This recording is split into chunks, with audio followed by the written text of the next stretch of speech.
नमस्कार दोस्तों, आपका स्वागत है हमारे YouTube चैनल माइंडेड सत्या में। दोस्तों, आज हम चलेंगे हिमालय की ऊंचाइयों में, जहां बसा है एक अद्वितीय और प्राचीन धाम, गंगोत्री धाम, जिसे मां गंगा धाम या मुक्ति धाम भी कहा जाता है।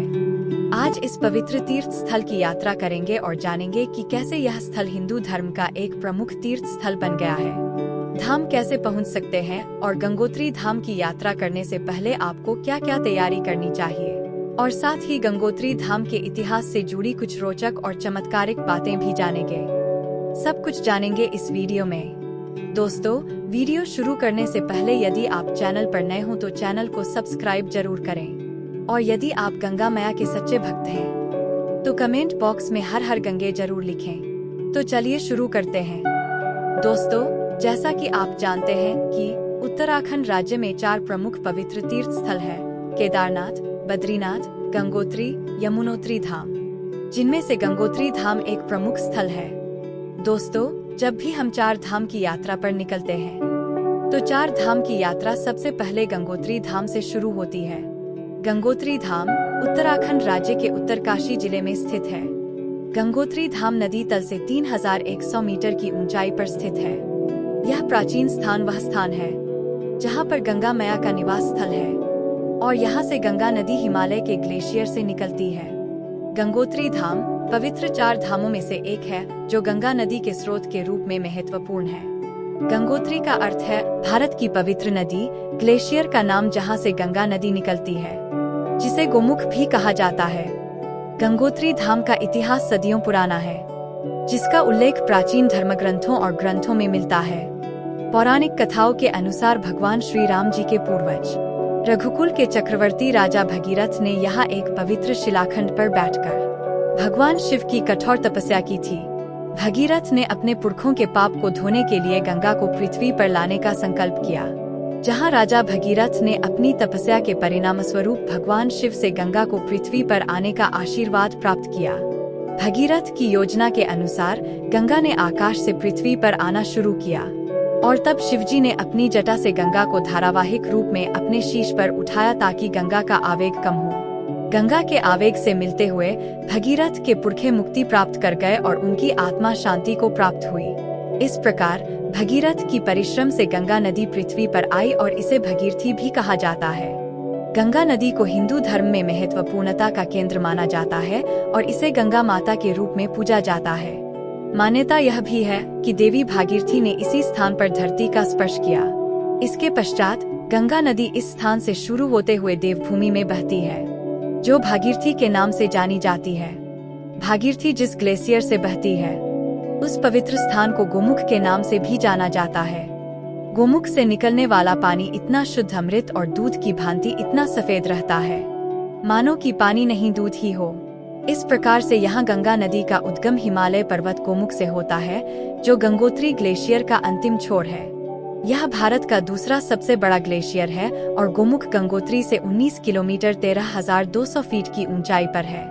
जब ग्लेशियर की बर्फ पिघलती है तो इससे भागीरथी नदी बहती है। भागीरथी नदी गंगोत्री गोमुख से निकलकर देवप्रयाग की अलकनंदा नदी में मिल जाती है, और इस संगम के बाद गंगा नदी का निर्माण होता है, जिसे गंगा नदी कहा जाता है। 18वीं शताब्दी में गंगोत्री धाम के मंदिर का निर्माण किया गया। गंगोत्री मंदिर का निर्माण 18वीं शताब्दी की शुरुआत में एक गोरखा कमांडर अमर सिंह थापा द्वारा किया गया था। यह देवी गंगा का समर्पित सबसे ऊंचा मंदिर है। गंगोत्री धाम में मुख्य आकर्षण गंगोत्री मंदिर का है, जहां देवी गंगा की पूजा की जाती है। 20 फुट ऊंची संरचना वाला यह अति सुंदर मंदिर सफेद ग्रेनाइट से बना है। गंगोत्री मंदिर में 3 प्रमुख मूर्तियां स्थापित हैं, जिसमें प्रमुख मूर्ति है गंगा माता की, जो वहां की प्रमुख देवी है, और साथ में है भगीरथ शिलापत्थर, जो गंगा माता को पृथ्वी पर लाने के लिए भगीरथ ने तपस्या की थी। इस शिला पर भी पूजा भी की जाती है। मंदिर के अंदर एक शिवलिंग भी स्थापित है, जो जल में डूबा हुआ है और धार्मिक मान्यता के साथ पूजा जाता है। इन मूर्तियों की पूजा और दर्शन करने के लिए यात्री गंगोत्री धाम का दौरा करते हैं और इन्हें धार्मिक भावना से समर्पित होकर मानते हैं। गंगोत्री धाम का अधिकांश इतिहास धार्मिक और सांस्कृतिक है, जिसमें वैदिक काल से लेकर गुप्त राजवंश के समय तक कई महत्वपूर्ण घटनाएं शामिल हैं। गंगोत्री मंदिर ने धार्मिक और तात्कालिक स्थानीय समुदाय के लिए महत्वपूर्ण स्थान बना रखा है। मंदिर का इतिहास विशेष रूप से पांडवों से भी जुड़ा हुआ है।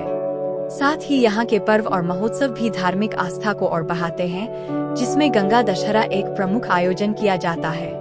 गंगा दशहरा गंगोत्री धाम में एक महत्वपूर्ण हिंदू त्योहार है जो गंगा नदी के उत्पत्ति की उत्सवी घड़ी को मनाता है। यह त्योहार हर साल ज्येष्ठ मास के शुक्ल दशमी तिथि को मनाया जाता है।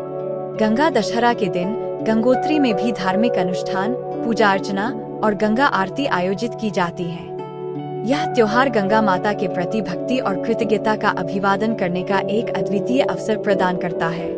गंगा दशहरा का आयोजन गंगोत्री में विशेष रूप से होता है, जो भक्तों को धार्मिकता और साकार देवी गंगा के प्रति श्रद्धांजलि अर्पित करने का एक अवसर प्रदान करता है। प्रति वर्ष हजारों की संख्या में यात्री गंगोत्री धाम पहुंचते हैं ताकि वे इस पवित्र स्थल से आशीर्वाद प्राप्त कर सकें। और वहां जाने से व्यक्ति को पुण्य की प्राप्ति होती है, जिससे उसकी आत्मा शुद्ध और धन्य होती है। साथ ही अपने परिजनों और समाज की कल्याण की कामना करते हैं। यहाँ गंगा आरती 16 कला में होती है, जो यात्री के लिए एक अद्वितीय धार्मिक अनुभव प्रदान करती है। यह एक स्वर्गीय स्थल है जो यात्री को प्राकृतिक सौंदर्य और आध्यात्मिक अनुभव का संवाद करता है। कुछ यात्री गंगोत्री से करीब 19 किलोमीटर दूर 13,200 फीट की ऊंचाई पर गोमुख भी जाते हैं। यमुनोत्री में करीब 5 व केदारनाथ धाम के लिए करीब 18 किलोमीटर पैदल चलना होता है। इस चढ़ाई के लिए खच्चर आदि की सेवा भी उपलब्ध रहती है। दोस्तों, यदि आप गंगोत्री धाम जाना चाहते हैं तो किन किन चीजों का आपको ध्यान रखना चाहिए, आइए जानते हैं। दोस्तों, सबसे पहले जानते हैं कि धाम यात्रा करने से पहले आपको किन किन बातों का ध्यान रखना चाहिए। धाम की यात्रा शुरू करने पहले यात्रा की योजना बनाएं और यात्रा के लिए समय सारणी तैयार करें। उसके बाद सामान पैक किए गए सामान में वैद्यकीय सहायता किट, ठंडी जंबू, राष्ट्रीय और स्थानीय मार्ग नक्शे शामिल करें।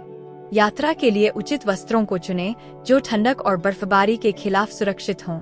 यात्रा के लिए आवश्यक सामग्री जैसे कि वस्त्र, जूते, बारिश के कपड़े, टूथब्रश, टूथपेस्ट और स्नान के सामान को सही से पैक करें। धूप की रोकथाम के लिए टोपी, सनस्क्रीन और धूपविद वस्त्र ले जाएं। यात्रा के लिए उचित जूते चुनें जो रेगुलर ट्रैकिंग के लिए सहारा दें। यात्रा के दौरान आवश्यक वस्त्र सामग्री जैसे कि बैग, स्लीपिंग बैग और रेनकोट ले जाएं। यात्रा के दौरान पानी की बोतल और स्वास्थ्यप्रद खाद्य पदार्थों को साथ में रखें। यात्रा से पहले एक मेडिकल चेकअप जरूर करवाएं और यात्रा के दौरान आवश्यकता पर दवाएं साथ में रखें। स्थानीय यात्रा सूचना केंद्र से मार्ग और मौसम से जुड़ी जानकारी प्राप्त करें। यात्रा के दौरान आपके सामान की सुरक्षा के लिए ताला, चेन और दूसरे सुरक्षा सामान को ले जाएं। गंगोत्री में पूजा के लिए आवश्यक सामग्री जैसे कि फूल, दीप और पूजा वस्त्र ले जाएं। धाम पहुंचने के लिए यहाँ कई तरीके हैं। यदि आप दूर के राज्यों से यहाँ पर आते हो तो गंगोत्री का निकटतम हवाई अड्डा देहरादून में जॉली ग्रांट हवाई अड्डा है, जो लगभग 280 किलोमीटर दूर है। हवाई अड्डे से आप गंगोत्री तक पहुँचने के लिए टैक्सी किराए पर ले सकते हैं या बस ले सकते हैं। निकटतम railway station Dehradun railway station है, जो गंगोत्री से लगभग 242 किलोमीटर दूर है। और यदि आप हरिद्वार ऋषिकेश से यहाँ पहुँचते हैं तो हरिद्वार से गंगोत्री लगभग 300 किलोमीटर की दूरी पर है और ऋषिकेश से 270 किलोमीटर है, जहाँ से आप आराम से प्रकृति के सौंदर्य का आनंद लेते हुए धाम पहुँच सकते हैं। इस तरह से यह योजना आपकी यात्रा में आपकी मदद करता है, जिससे आप गंगोत्री धाम की यात्रा को सुरक्षित, सुखद और धार्मिक अनुभव में बदल सकते हैं। दोस्तों, बता दें कि सर्दियों में बर्फबारी और भीषण ठंड की चपेट में रहने के कारण 4 धामों के कपाट हर साल अक्टूबर से नवंबर में सभी श्रद्धालुओं के लिए बंद कर दिए जाते हैं और फिर अगले साल अप्रैल से मई में खोल दिए जाते हैं। आपके लिए मई से जून का महीना यात्रा के लिए सबसे ज्यादा खास रहेगा, क्योंकि इन महीनों में मौसम साफ और ठंडा रहता है, जिससे यात्रा का आनंद लेने में सुविधा होती है। गंगोत्री में मई से जुलाई तक ताजगी और हरित वातावरण होता है। मई से जुलाई के बीच पहाड़ी क्षेत्र में शीतलता और फूलों का बगीचा होता है, जिससे प्राकृतिक सौंदर्य का आनंद लिया जा सकता है। हालांकि यह महत्वपूर्ण है कि आप स्थानीय मौसम और यात्रा की शर्तों को ध्यान में रखें और यात्रा के लिए उचित तैयारी करें। गंगोत्री में इस माह में तापमान मध्यम रहता है और यात्रा के लिए सुरक्षित माना जाता है। इसके अलावा गंगोत्री धाम में भगीरथ शिला, सूर्य कुंड, पांडव गुफा, सुभिन्द्र गांव, स्वर्गरोहिणी ताल, तपोवन जैसा स्थान भी है, जहां पर आप प्राकृतिक के सौंदर्य और आध्यात्मिकता का अद्वितीय अनुभव प्रदान कर सकते हैं। दोस्तों, ये थी पवित्र स्थल गंगोत्री धाम से जुड़ी कुछ ऐतिहासिक और आपकी सुखद यात्रा के लिए कुछ महत्वपूर्ण जानकारी। उम्मीद करते हैं कि आपको ये जानकारी और वीडियो पसंद आई होगी। दोस्तों, यदि ये वीडियो थोड़ा भी पसंद आई तो इस वीडियो को लाइक, शेयर और चैनल पर नए हो तो चैनल को सब्सक्राइब जरूर कीजिए। तो चलिए दोस्तों, मिलते हैं फिर एक नई वीडियो के साथ। तब तक के लिए जय हर हर गंगे।